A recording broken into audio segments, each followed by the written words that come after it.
Dadme un punto de apoyo y moveré el mundo. Esta frase de Arquímedes nos invita a reflexionar sobre el poder de las palancas. Herramientas simples, pero extremadamente eficaces que han revolucionado la forma en que interactuamos con el mundo.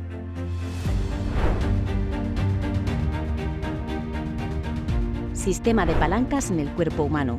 Educación física y deporte.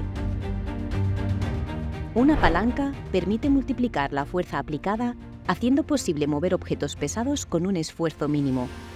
Pero, ¿cómo se traduce este principio en la vida cotidiana? Desde abrir una puerta hasta usar un balancín en el parque, las palancas están en todas partes, incluyendo el cuerpo humano. Una palanca es un segmento rígido que gira alrededor de un punto de apoyo fijo, cuando se le aplica una fuerza externa o interna. La distancia entre el punto de apoyo y el punto donde se aplica la resistencia se llama brazo de resistencia, mientras que la distancia entre el punto de apoyo y el punto donde se aplica la fuerza o potencia se llama brazo de potencia. La función principal de una palanca es proporcionar una ventaja mecánica, permitiendo que una pequeña fuerza aplicada en un extremo de la palanca, a gran distancia del punto de apoyo, genere una fuerza mayor en el otro extremo, operando a una distancia más corta del punto de apoyo.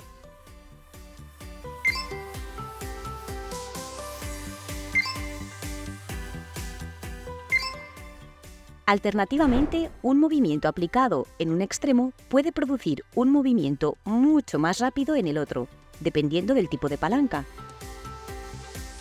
La palanca puede emplearse con dos finalidades prácticas. Una, modificar la intensidad de una fuerza. En este caso, se pueden vencer grandes resistencias aplicando pequeñas fuerzas. Y dos, modificar la amplitud y el sentido de un movimiento. De esta forma, se pueden conseguir grandes desplazamientos de la resistencia con pequeños desplazamientos de la fuerza aplicada. Ambos aspectos están interrelacionados, ya que solo se puede aumentar la intensidad de una fuerza con una palanca a costa de reducir su recorrido. Al mismo tiempo, solo se puede aumentar el recorrido de una palanca a costa de reducir la fuerza que produce.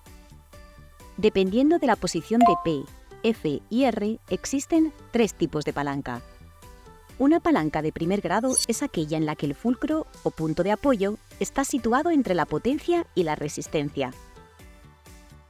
Un ejemplo sería un balancín. En una palanca de segundo grado, la resistencia está situada entre la potencia y el punto de apoyo. Por ejemplo, una carretilla. En una palanca de tercer grado, la potencia se sitúa entre la resistencia y el punto de apoyo. Por ejemplo, una caña de pescar. Palancas de primer grado. Montaje A. Este tipo de montaje iguala el esfuerzo y la carga. Es decir, la potencia y la resistencia son equivalentes, P igual a R. Lo mismo ocurre con los desplazamientos de la potencia y la resistencia. dP es igual a dR. En este caso, no hay ganancia mecánica. Su principal utilidad está en los mecanismos que necesitan comparar o equilibrar fuerzas o simplemente en aquellos donde es necesario invertir el movimiento. Montaje B. En esta configuración se requiere menos esfuerzo o potencia para compensar la resistencia. P es menor que R. Potencia es menor que la resistencia. Pero se produce un mayor desplazamiento de la potencia en comparación con la resistencia. Desplazamiento de potencia es mayor que el desplazamiento de la resistencia. Este sistema ofrece ganancia mecánica y es ideal cuando necesitamos superar grandes resistencias con pequeñas potencias.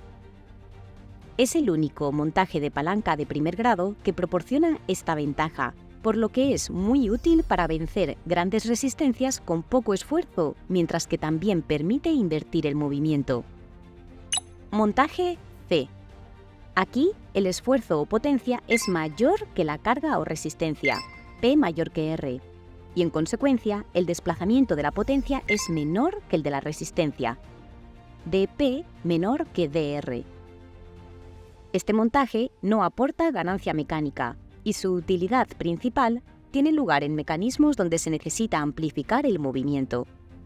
Con un pequeño desplazamiento de la potencia se consigue un gran desplazamiento de la resistencia, siendo especialmente útil en sistemas que buscan amplificar o invertir el movimiento.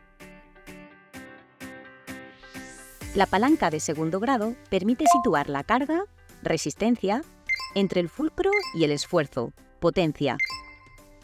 Con esto se consigue que el brazo de potencia siempre sea mayor que el de resistencia, BP mayor que BR, y en consecuencia el esfuerzo menor que la carga, P menor que R. Este tipo de palancas siempre tiene ganancia mecánica. Esta disposición hace que los movimientos de la potencia y de la resistencia se realicen siempre en el mismo sentido, pero la carga siempre se desplaza menos que la potencia, dr menor que dp. Por tanto, es un montaje que atenúa el movimiento de la potencia. La palanca de tercer grado permite situar el esfuerzo, potencia, entre el fulcro y la carga, resistencia. Con esto se consigue que el brazo de la resistencia siempre sea mayor que el de la potencia, Br mayor que Bp, y en consecuencia el esfuerzo mayor que la carga, P mayor que R. Este tipo de palancas nunca tiene ganancia mecánica. Esta disposición hace que los movimientos de la potencia y de la resistencia se realicen siempre en el mismo sentido, pero la carga siempre se desplaza más que la potencia, dr mayor que dp. Es un montaje, por tanto, que amplifica el movimiento de la potencia, lo que constituye su principal ventaja. Al ser un tipo de máquina que no tiene ganancia mecánica, su utilidad práctica se centra únicamente en conseguir grandes desplazamientos de la resistencia con pequeños desplazamientos de la potencia. Pero, ¿qué tienen que ver las palancas con nuestra disciplina?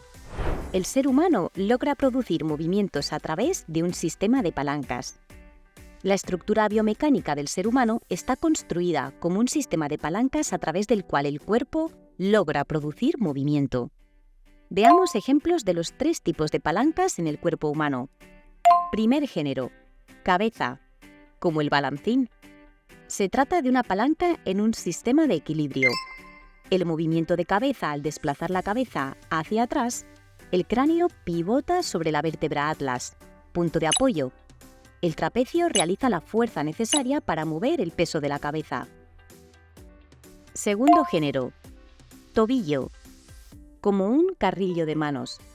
La palanca de segundo género o interresistencia coloca la resistencia o fuerza a vencer entre el punto de apoyo y la potencia.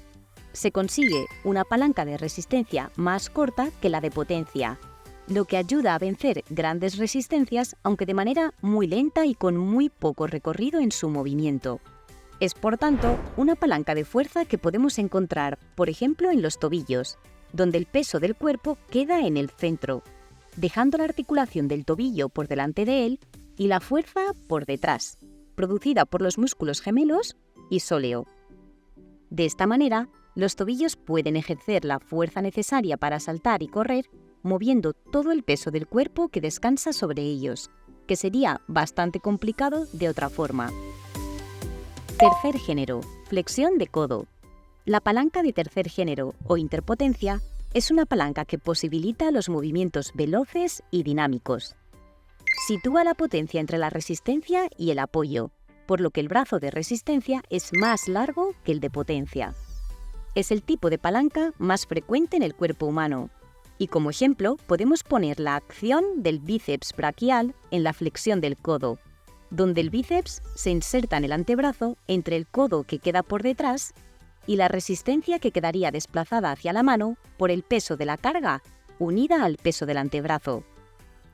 Se consigue una buena amplitud de movimientos, aunque con menos fuerza, y es el tipo de palanca más frecuente en el movimiento humano, aunque una misma articulación puede formar distintos tipos de palanca, en función del tipo de movimiento que realiza. Así, en el codo, la extensión se realiza con una palanca de primer género. Vamos a ver ahora algunas preguntas para reforzar estos conceptos. 1. Hemos visto que la flexión de codo corresponde a una palanca de tercer grado. ¿Y la extensión? La extensión del codo corresponde a una palanca de primer grado. Para entenderlo mejor, hay que fijarse en las inserciones del músculo que genera la potencia. Por un lado, el bíceps se inserta en el radio, específicamente en la tuberosidad. Por otro lado, el tríceps se inserta en el olecranon del cúbito. En este caso, el fulcro o el eje de giro se encuentra entre la inserción del tríceps y la mano. Dicho de otro modo, está situado entre la potencia y la resistencia. 2. ¿Qué tipo de palanca constituye el pie suspendido pisando una resistencia, por ejemplo, un acelerador de un coche? Pista: el fulcro está en el tobillo. En este caso, estamos ante una palanca de primer grado. La potencia la proporciona la musculatura posterior, principalmente el gastrocnemio y el sóleo, que actúan sobre el calcáneo a través del tendón de Aquiles. El fulcro o punto de apoyo está en el tobillo y la resistencia es el pedal. 3. ¿Qué tipo de palanca conforma la extensión de rodilla? La extensión de rodilla es un claro ejemplo de una palanca de tercer grado. En este caso, el tendón rotuliano se inserta en la tibia, por lo que la potencia se aplica entre el fulcro, que es la rodilla, y la resistencia, que está en el pie. Este tipo de palanca tiene una desventaja mecánica, ya que la fuerza que se aplica debe ser mayor que la resistencia para generar el movimiento. Esto ocurre porque la distancia entre la inserción del tendón y el fulcro es muy corta en comparación con la distancia hasta la resistencia. Sin embargo, aunque requiere más esfuerzo, esta disposición tiene la ventaja de permitir un mayor recorrido y velocidad en el movimiento, lo que es ideal para actividades que requieren agilidad y rapidez, como caminar o correr. 4. Hemos visto que la flexión de codo conforma una palanca de tercer grado en el ejercicio de curl de bíceps. Pero, ¿qué tipo de palanca conformaría la flexión de codo en el ejercicio de chin-ups, dominadas con agarre supino? En el ejercicio de chin-ups, la flexión de codo sigue siendo una palanca de tercer grado. En este caso, la resistencia es el peso del cuerpo, el fulcro es el codo y la potencia proviene de los músculos flexores del codo. Recordad que el braquial, por ejemplo, se origina en el húmero y se inserta en el cúbito, por lo que la mecánica de la palanca no cambia. La potencia se aplica entre el fulcro y la resistencia y, por tanto, es de tercer grado.